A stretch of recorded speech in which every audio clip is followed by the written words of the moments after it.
Do you like sweets? Well, I tell you I do. But I like the kind that are healthy for you, and I've got some wonderful ones in store for you today, so stay tuned.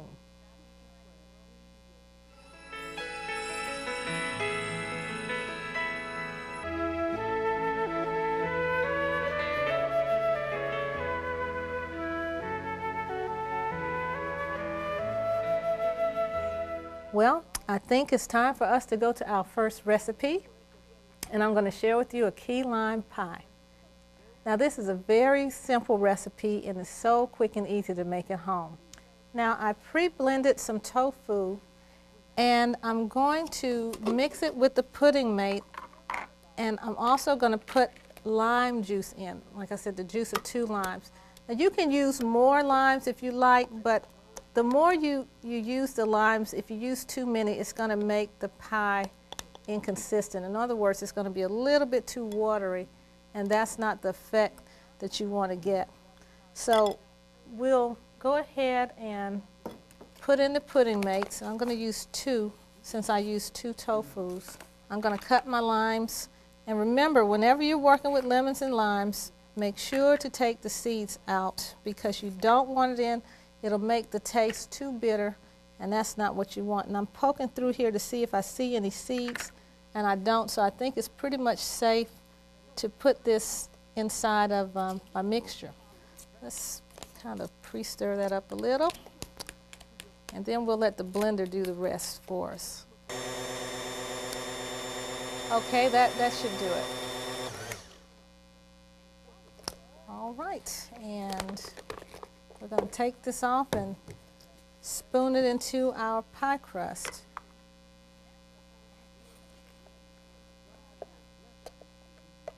Now, I would recommend that if you're doing this at home, just do it a little bit at a time. Don't put as much as I put in the blender, but for television purposes, we have to do things to kind of speed it up some. Now, I'm going to take some strawberries and just garnish this with strawberries. You can see by this little pie that we're putting together, there's lots of variety. We've got all kind of wonderful fruit working on our behalf. And I would just encourage you to just go for it. Let your imagination help you out a lot, and just make wonderful treats for your family. Be very creative, and again, I said it's going to pay off if you choose to do this. Okay, I think we're about ready for our next recipe, and I'm going to do an icing. Many of you wonder, how do you make a good icing if you don't use a lot of sugar-filled products? Well, I'm going to show you how to do one today. And in this icing, I'm going to use, it's another tofu blend. Again, I pre-blended some tofu. And this is plain. This is a Marinu soft tofu. It's silken. I want just take a look at that just for a minute. Just see, it's very, very smooth. This is excellent for puddings and fillings and icings. Again, if you wanted a firmer icing, you can firm it up by using the instant clear. And you just simply add to that a little bit of fructose and a little bit of honey. And also some vanilla. You need vanilla in here. If you mix together just the honey, the taste is not going to be the same. You really need to do the 2 of them if you want to have a nice icing. And the last thing I'm going to add to this is a little bit of vanilla. Now, as I was saying, if you want a very thick icing, you're going to use your instant clear. Other than that, you take an icing like this and you spoon it over the cake. It kind of drapes the cake instead of just being smooth like a normal icing would. And we're just going to keep stirring that till we get the vanilla mixed in on here. And then we're going to proceed with putting it over the cake. Now this makes an excellent mock cream cheese icing. I use it every year, especially when I do carrot cakes, and it's extra good. Now the next thing I'm going to do is put a little decorations on the cake because I don't want it to stay plain like it is. Go back to my strawberries. You can use any kind of fruit that you like. You might want to try some blueberries.